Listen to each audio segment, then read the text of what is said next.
The No Normies Podcast.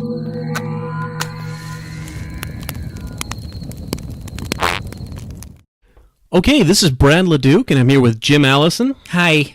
And we're going to talk about, bear with us, we're going to talk about some cartoons. Now, just admit it, as we were kids, everybody watched cartoons. Saturday morning, you get yourself a big old barrel of sugary cereal. Sit down, eat a lot of your Captain Crunches and whatnot. And your Whatnots. You know, that's a great cereal itself, too, Whatnots. You sit down and you just sat there for a block of 3 to 4 hours and watch cartoons. Do not move. And if you didn't do that, you were a boring kid and everyone picked on you. So we're going to talk about our favorite childhood cartoons. Ones that really stick out. Well, yeah, ones that stick out. And I know I have a couple on my list that you don't remember, Jim. And there's a couple on yours that I kind of vaguely remember, especially because there were different channels for different cartoons, too. So it's the vast universe of cartoons is just, it's really wide. It's endless. And depending where we were. I mean, I grew up on the East Coast, so there's some weird channels that you didn't quite get, and there's some channels I didn't get on the East Coast. Maybe. Yeah. We'll see.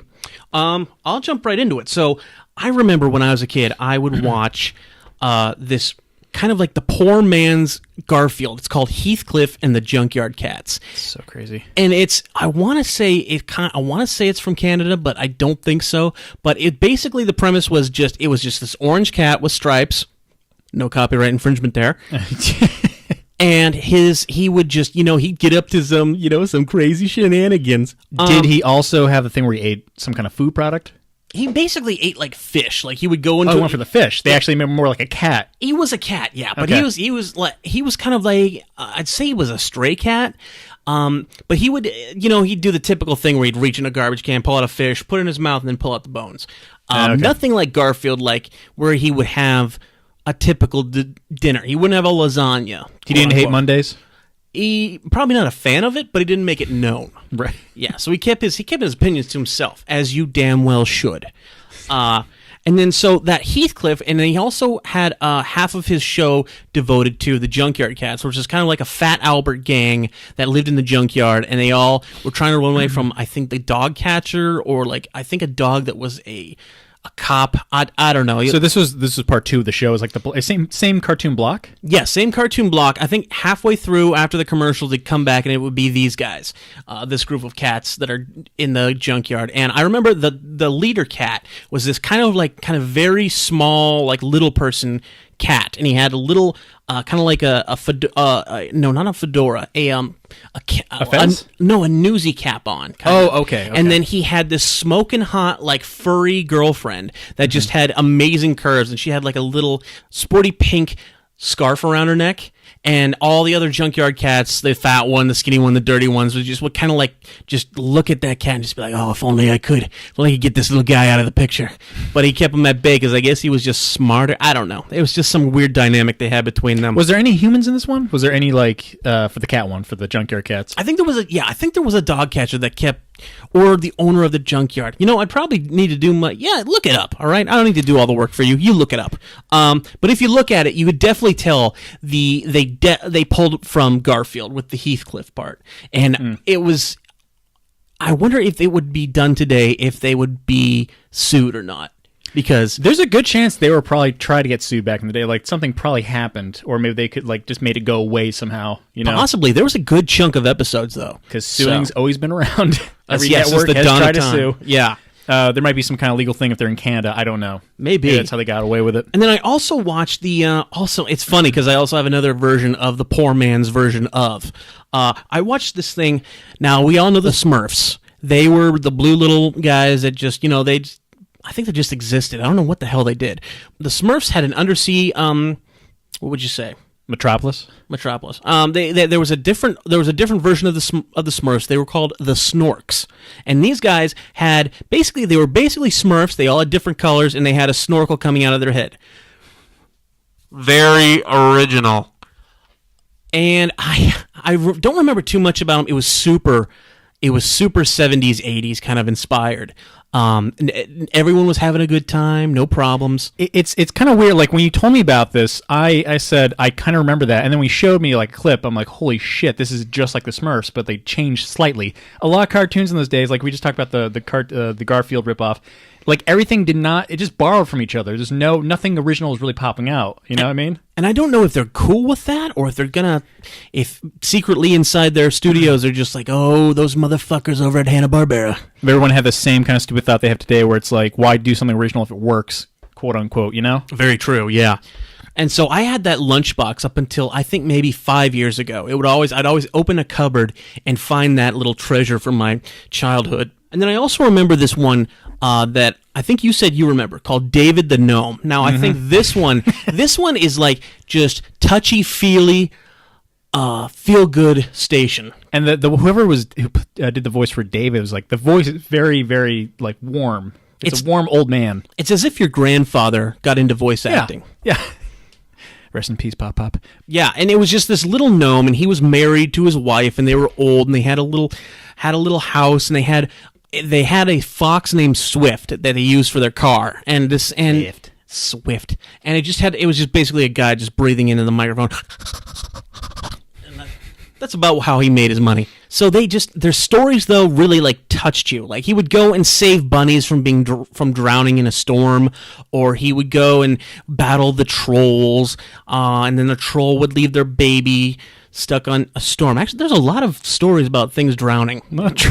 Drowning, yeah. That's very interesting.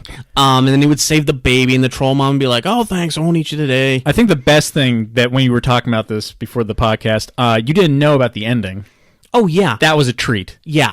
Now, this entire series was great, and you really feel and you're really connected to these characters because they're just like, they were so homey. You can almost smell your grandparents' house in this place, and just you wanted to hug these people. But then, Jim, what happened, Jim? Well, so basically what happened to David is the end. I remember at the end, I love how I asked Brad, like, remember what happened? The ending was really fucked up. And Brad goes, what are you talking about? And so I showed him what happened was basically David and his wife, when gnomes get to a certain age, they just die like everyone else, but they have to get to like an age of like 400 to 500 years old. And so they're let out into a field. So already it's getting pretty dark. They're let out to a field with a third gnome. I don't know the guy's name. Nick, Bob, whatever. Mm-hmm. These three gnomes are in the field. They're saying things like, "We go to the other side," or "Yes, my husband, I love you very much. I love you too." And it's really freaking weird. And then you see the fox, who is part of the group, kind of like walk away and then walk back because he's like, "I don't want my friends to die." He goes up to like a little hillside and he looks over, and he basically sees them turn to fucking trees. So they vanish into trees. And it's like a really weird. The transition is really fucking weird because it's like live action / animation / live action again. And I could see what they're trying to do. Like you were saying to me as well. You're saying, "Oh, they're trying to teach kids, how everybody dies." And you turn into a tree. Yeah, you turn into a tree if you're lucky. If you didn't touch yourself. But then, and your fox friend just goes back to his normal life and completely just broken from seeing that. Yeah, well, it's rabies. It's sad. It's sad, and he gets shot by some guy and or run over by a car. The one cartoon I watched from the beginning to the end was a cartoon based off of Tim Burton's movie Beetlejuice. Mm-hmm. And what I liked about this cartoon as well is they took the idea and they just ran with it, and they went something completely different from the Tim Burton style. And they created their own characters, and they made it their own kind of feel to the designs. And sure, and it's the cool thing is too, I feel like they kept a lot of those elements of Tim Burton stuff, even though they're creating new stuff, because the theme songs, I think maybe Danny Elfman, who works a lot with Tim Burton, did the soundtrack for the show.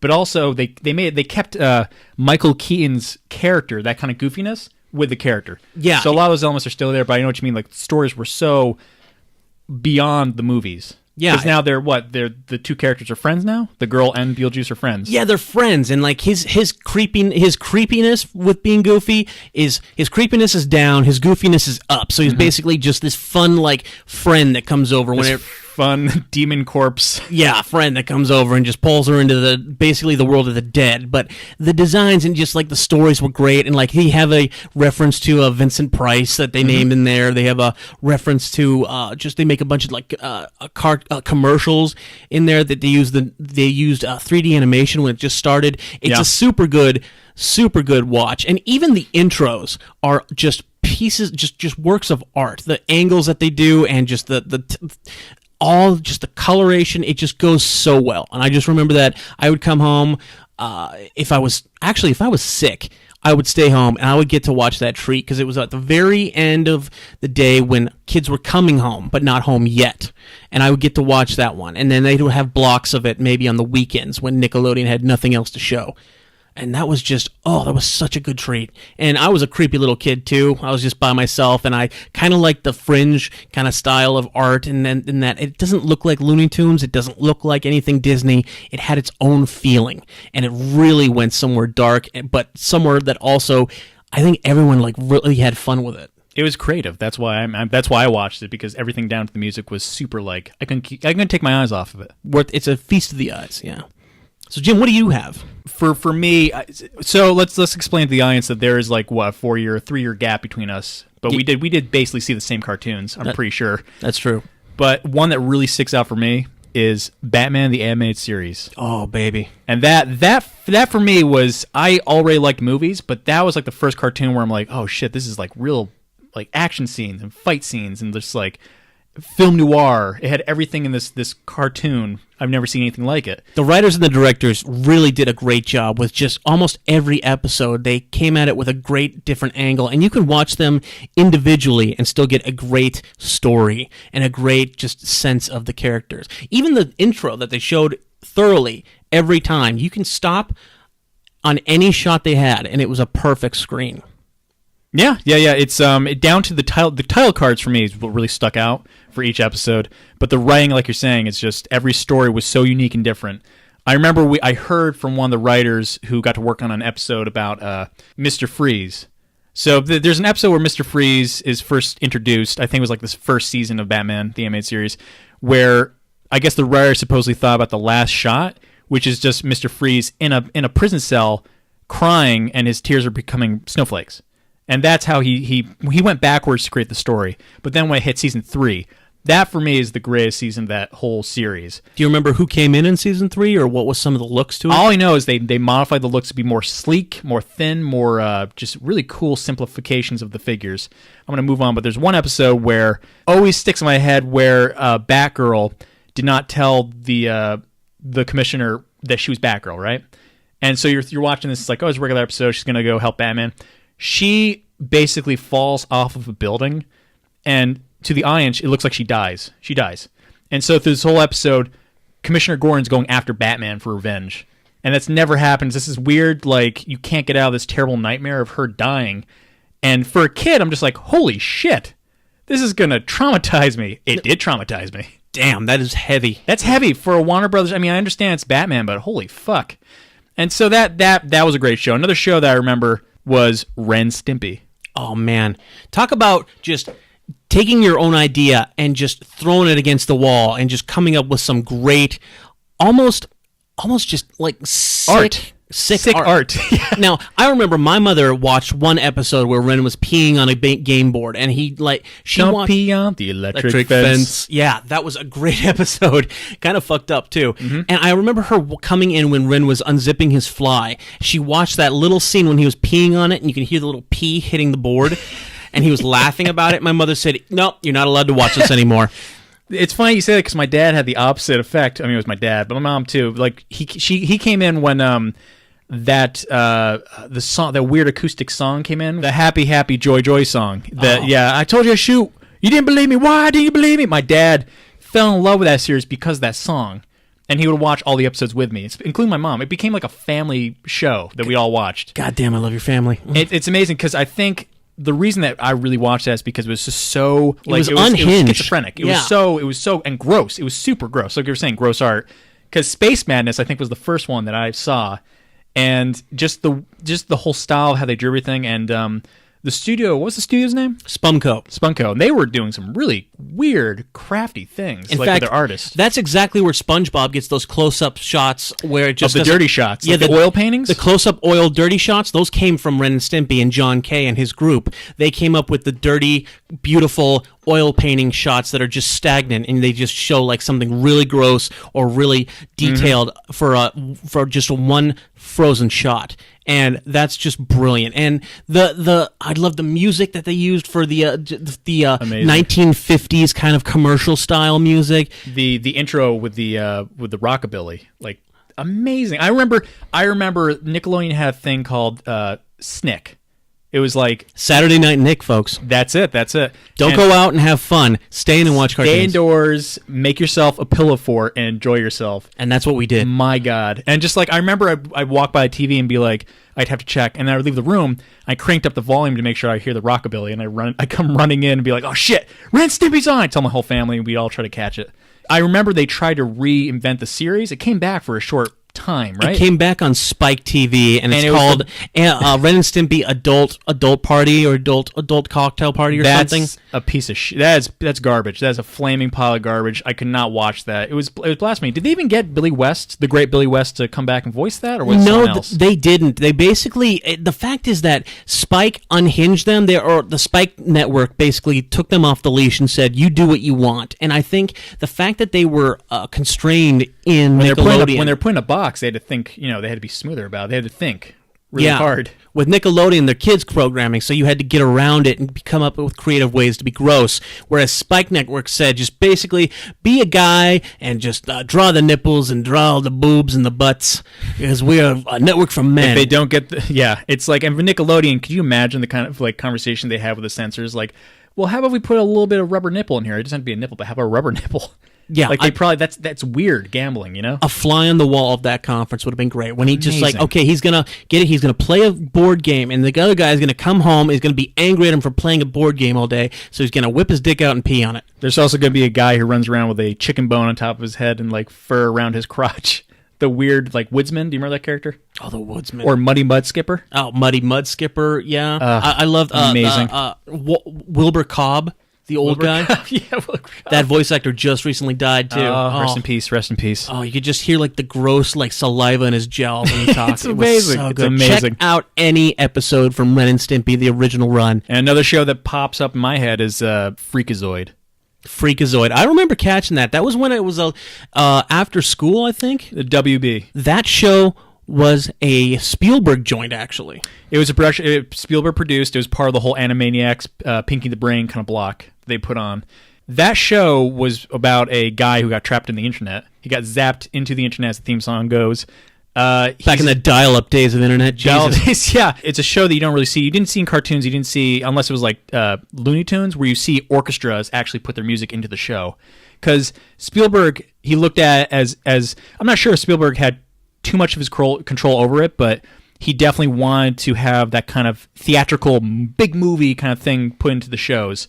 And so you have this character, cartoon moments that are super goofy, but then they have they have all these references to all these old movies from the 1950s and 1940s and even the 70s. And they came up with the most goofiest. I mean, they even had Ed Asner from Mary Tyler Moore fame as a demented police officer. Who always called him Kid. Yeah. Like, the officer was always next to this guy who was a superhero from the web, and he'd just be like, Kid. He always had some knowledgeable thing to say, or not knowledgeable thing to say. Just the way they add together where they have actual live action scenes, and then you go back to the cartoon, and then they'd have like little theme songs that people would sing for each little like bit. They had callbacks, and great callbacks, and it works so well. It was nutty and weird, but at the same time, it grounded you, and it didn't treat you like an idiot or a kid. It treated you as someone who enjoyed comedy and somebody who enjoyed like superheroes. It treated you like an old filmmaker from Hollywood. Like you had to somehow. They just thought like, okay, these kids are going to get the reference. If not, too bad. That's true. Yeah, they wouldn't apologize. Another one that pops out to me is The Max. Now, I know of The Max, but I didn't watch the series. Go ahead and enlighten me. So The Max basically was early 90s MTV. And that kind of, it kind of looks like something that the Spawn people made. McFarlane, I think? Yeah, Todd McFarlane. Tom McFarlane. It was very grungy looking. Because he's just this giant muscle guy, like made up. It's like a purple muscle guy. And what's his weapon though? If I remember, his weapon is he has these claws. These like yellow hook claws, basically the middle finger. Yeah, with the middle finger of hook claws, and you couldn't tell what world he existed in, either reality or this weird fantasy world that he would dream up. Let me back up. He was a homeless person. He became friends with a girl who I'm not sure worked at a coffee shop or wherever. It's been a while, but he would go in and out of different dimensions, reality or his imagination, and he would fight these little weird, like tribal characters, like these little black dot heads with skinny bodies that would bite you. They were just teeth and black bodies. And so he would crush their skulls, and he would kill his enemies like with vengeance. Jesus. It was insane. But MTV was really good because they could get away with that kind of shit. Liquid Television was definitely like the coolest thing with Aeon Flux in that time. Yes. It grew, the more gruesome, the more interesting it was. Just something that I'm glad my mom didn't walk in when I was watching. Yeah. The MTV generation where it came from Beavis and Butthead and Aeon Flux. And the stop motion. What was the Celebrity Deathmatch? Celebrity Deathmatch, I think, was at the very end of the Liquid Television. Yeah. They definitely started doing a lot more live action, more real world kind of shit with them. And that's when, MTV is now just a bubbling cesspool of bullshit. MTV. Music. Wait a minute. Take out the music. We really grew up in a heyday for cartoons and creative television. Amazing. And you can kind of see that in television now, that the kids that watch that are now adults and creating new stuff. I see what you're saying. It's because we had such creative cartoons, it's kind of like overlapping each other. Because now the next generation is going to see these cool things that these people are creating. It's going to keep going. Yeah, our cartoons didn't speak down to us. They didn't treat us like kids that didn't know what was better, or just like make you buy something. A lot of them, at least the cartoons that really stick with you, are ones that treated you as someone who enjoyed watching movies or films and just enjoyed what they wanted. If anything, it educated you, Because I really owe a lot to cartoons for knowing half the shit I know. Oh, totally. Because, for instance, one cartoon that just randomly popped in my head was Kablam. Do you remember Kablam? I remember that. That was definitely the last little bits of Nickelodeon I watched. Yeah, but because of them, I learned about music a lot, because a lot of ska bands would actually give their music up for the show. They'd actually play it. Yeah. Like They Might Be Giants. You know what? Now that I think about a lot of They Might Be Giants, that band, you learn about these different bands, but a lot of bands love being part of cartoons. Like Totally. They Might Be Giants was in Tiny Toons, I think, right? They did 2 music videos for Tiny Toons. There was a special episode where the 2 main characters were doing a music video countdown parody of like MTV, and they had actual songs, and then they animated them over the top. And then Tiny Toons was definitely that was another Steven Spielberg. That was his first cartoon. Jump into the cartoon world. Into the cartoon world, yeah. And another cartoon series that would definitely pull from random pop culture and old movies and would bring it to you, and you would say, I want to know more. I would go to the store and rent what those films were. Exactly. You went on that goose chase because you wanted to find out about it. Yeah, but going to those, the bands, they would come on and they would lend their voices, or they would actually guest star. Yeah. I remember Prince was even on Animaniacs. Whoa, back up. Prince? Prince was a reference. It was a joke, but he wasn't on it. But he was as a joke, butt of a joke. It was an adult joke. I remember he was in. That was a very adult joke. Yeah. I'm going to leave it to you guys. Go. You have YouTube. Yeah, you have YouTube. Look up Animaniacs Prince joke, and that is probably one of the most adult jokes you will ever see, that flew over my head as a kid. Mm-hmm. And I'm sure it flew over all of us. But I'm sure if any, looking back now, it's like, Jesus, how did I miss that? It's just, it's amazing when you think about when you came home from school, you would sit down and you watch these amazing things, kind of to like relax and decompress, but you were also learning sometimes. Like I remember Animaniacs, we're still on Animaniacs, but like I remember when Wacko wanted to teach about the states. Do you remember that? Oh yeah, the States song. They'd be like, okay, we're doing a lot of cartoony stuff, but we should probably throw in a little education for these kids. Or the other Yakko wanted to teach about the universe song, and the capitals as well too. Jesus Christ! Oh, those! Oh my God! And they were catchy. Everything. They were earworm songs that would just stick with you. Yeah. Oh, so good. Just do yourself a favor. Just look up some of these cartoons and just the names, and it'll pop up, and you will dive into YouTube and not come up for a long time. You have a time machine at your fingertips. Do. Like, you could search anything you want. If you typed in 90s or 80s cartoons, you're going to get like that kind of like refresh of like, that's right. I used to watch that all the time. And I bet you remember the song, too. As soon as the intro starts playing, you'll probably start singing the song. It's pretty badass. Do yourself a favor. Sit down, watch some YouTube, old cartoons. Ciao.